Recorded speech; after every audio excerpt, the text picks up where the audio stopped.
చిట్టిబాబు గారు. నమస్తే అండి చిట్టిబాబు గారు, వెల్కమ్ టు వార్ రూమ్. అలాగే జ్యోతిష్య పండితులు ప్రశాంత్ శర్మ గారు. నమస్తే అండి ప్రశాంత్ శర్మ గారు. అలాగే సీనియర్ జర్నలిస్ట్ అనలిస్ట్ మధుసూదన్ గారు. నమస్తే అండి, వెల్కమ్ టు వార్ రూమ్ అందరికీ. ఫస్ట్ ఆఫ్ ఆల్ చిట్టిబాబు గారు, మీరు సినీ ఇండస్ట్రీని రిప్రజెంట్ చేస్తూ ఉంటారు ప్రతిసారి.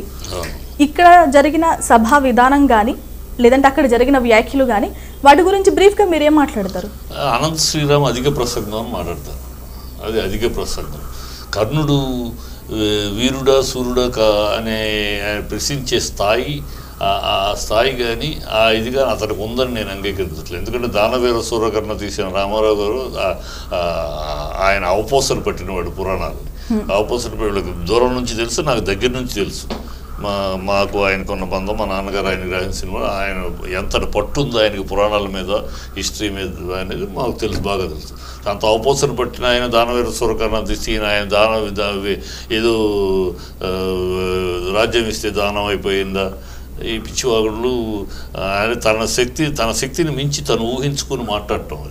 తను ఏదో 4 పాటలు రాశాడు, okay, that doesn't mean is పండితుడు, పండితాగ్రేసుడు ఏం కాదు.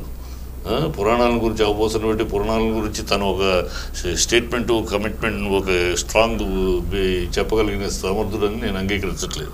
అదే నోటి దూల కొద్దీ ఏదో మాట్లాడేసి నేను సైతం మాట్లాడగలని మాట్లాడకపోతే నథింగ్ బట్ దట్. ఆయన మాట్లాడైతే ఇప్పుడు ఆయన మరి రావణాసురుడు పండితుడా లేక రాక్షసుడా ఏం చెప్తాడు ఆయన? మన పురాణ పాత్రలో ప్రతి పాత్రకి 2 కోణాలు ఉన్నాయి. రావణాసురుడు తెల్లారేటప్పటికీ 1 కోటి శివలింగాలకి పూజ చేసే పండితుడు. రాముడు యుద్ధానికి ముహూర్తం రావణాసురుడిని అడిగాడు. సో అంతటి మహాపండితుడు.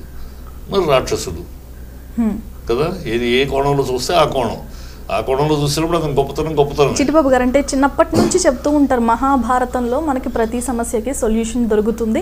మన రియల్ లైఫ్లో ఉండే క్యారెక్టర్స్ కూడా ప్రతిదీ కూడా మహాభారతంలో ఉంటుంది. మనం రిలవెంట్ చేసుకుంటూ కూడా మాట్లాడతాం. ఏదైనా తప్పు చేస్తే ఏంట్రా రావణ్ లాగా, లేదంటే ఏదైనా దానం చేస్తే ఏంటి కర్ణుడిలా దానం చేస్తున్నావా, మంచి చేస్తే రాముడిలాగా, ఇలా కంపేర్ చేసుకుంటూ ఉంటాం. అన్ని క్యారెక్టర్స్ ఉంటాయి మీరు అన్నట్టు. మహాభారతం రాజకీయానికి, రామాయణం మన మానవ జీవితం.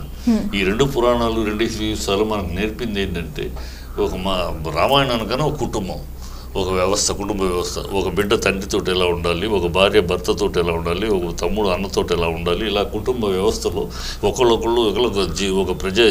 ఒక రాజు ప్రజతో ఎలా ఉండాలి, ఇలా దాంట్లో అనేక కోణాల్లో అనేక ఘట్టాల్లో మనకు చెప్పారు. సో దట్ అది మనకు ఒక బైండింగ్ ఐ ఓపెనర్ లాగా ఏదైనా అన్న రెఫరెన్స్. రాముడు చూడు, తండ్రికి మాట జవదాటకుండా ఎలా ఉన్నాడు రాముడు. సో రావణుడు చూడు, ఎలా తల్లి వదిన కాళ్ళు తప్పితే, ఒకసారి వదిన ఉంగరం పోతే, ఉంగరం హారం మిస్ అయిపోతే తీసుకొచ్చి చూపిస్తే కూడా గుర్తుపడ్డాడు లక్ష్మణుడు. ఏంటంటే తర్వాత మెట్టిలు చూపిస్తే గుర్తుపడతాడు. అదేంటిది మెట్టి గుర్తుపెట్టే హారం గుర్తుపెట్టే, ఏనాడు నేను వదిన మొహం వెంకి చూసేది కాళ్ళ మెట్ట చూసే మాట్లాడు, అందుకని నాకు మెట్లు గుర్తు. సో ఇవన్నీ మనకంటే వదినని అలా గౌరవించాలి, వదినని ఒక మరిది ఎలా గౌరవించాలి, ఇలా అనుభవం చెప్పకుండా మనకు కొన్ని కుటుంబ వ్యవస్థలు. అలాగే మహాభారతం అనేది మొత్తం సామాజిక, ఇది రాజకీయ వ్యవహారం, రాజకీయ కుటుంబాలు. అంటే ఎలాంటి పరిజ్ఞానం లేకుండా మాట్లాడేశాడు. ఎలాంటి పరిజ్ఞానం, అసలు రామాయణం ఏంటి, మహాభారతం ఏంటి, హిందూ ఏంటి. హిందూ అంటే హిందూ అజ్ఞానం నుంచి జ్ఞానంలోకి తీసుకొచ్చేది హిందూ. ఈ భారతదేశంలో ఈ హిందూ హిమవత్ పర్వతాల నుంచి ఇక్కడ దాకా పుట్టిన ప్రతోడు జ్ఞానం హిందూనే, హిందూ జ్ఞాని. హిందూ అంటేనే అర్థం అది. హిందూ అంటే ఏదో వేరు.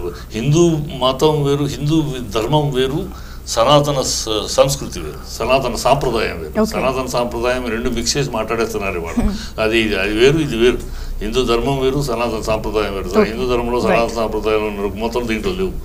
కనుక ఆయన సగం తెలిసి సగం తనకు తెలిసిన సగం నాలెడ్జ్ తోటి, హాఫ్ నాలెడ్జ్ తోటి ఏదో చాలా గొప్పగా మహావిజ్ఞాని పండితుడు లెవెల్లో మాట్లాడేశాడు.